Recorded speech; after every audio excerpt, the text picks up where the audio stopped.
13:1 வேதம் இவ்விதமாய் சொல்லுகிறது, எந்த மனுஷனும் மேலான அதிகாரம் உள்ளவர்களுக்கு கீழ்ப்படிய கடவன்.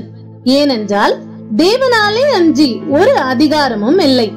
உண்டாயிருக்கிற அதிகாரங்கள் தேவனாலே நியமிக்கப்பட்டிருக்கிறது.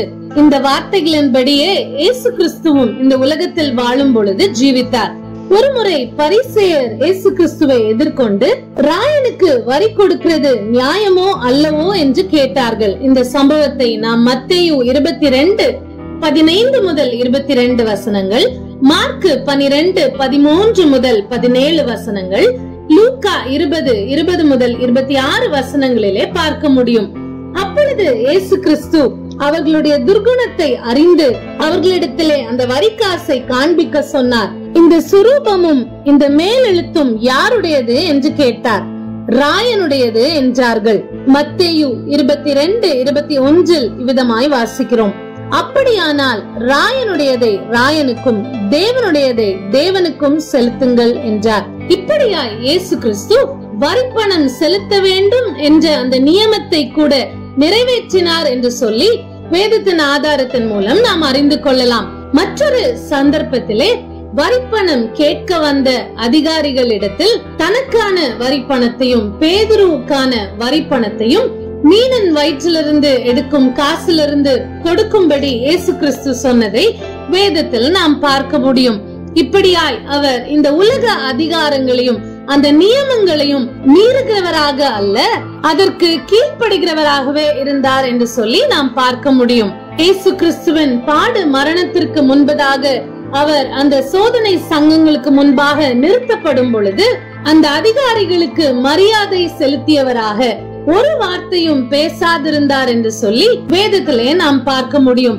மத்தேயு 27:11 முதல் 14, மார்க்கு 15:1 முதல் 5, லூக்கா 23:1 முதல் 11 வசனங்களில் இயேசு கிறிஸ்துவை இப்படிப்பட்ட சங்கங்களுக்கு முன்பாக நிறுத்தும் பொழுது இயேசு கிறிஸ்து எப்படியாய் அமைதியாய் இருந்தார் என்று சொல்லி வேதம் நமக்கு தெளிவாக சொல்லுகிறது.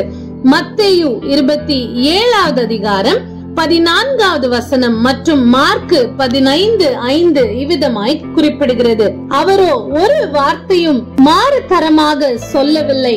அதனால் தேசாதிபதி மிகவும் ஆச்சரியப்பட்டான். இயேசுவோ அப்பொழுதும் உத்தரவு ஒன்றும் சொல்லவில்லை. அதனால் பிலாத்து ஆச்சரியப்பட்டான்.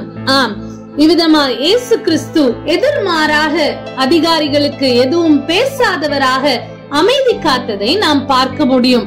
கடைசியாக மிக முக்கியமாக இயேசு கிறிஸ்து பிலாத்துவை பார்த்து சொன்ன பதிலை நாம் பார்ப்போம் என்று சொன்னால், எப்படியா இயேசு இந்த உலகத்தில் உள்ள அதிகாரங்களுக்கு தன்னுடைய மரியாதையை செலுத்தினார் என்று சொல்லி நாம் பார்க்க முடியும்.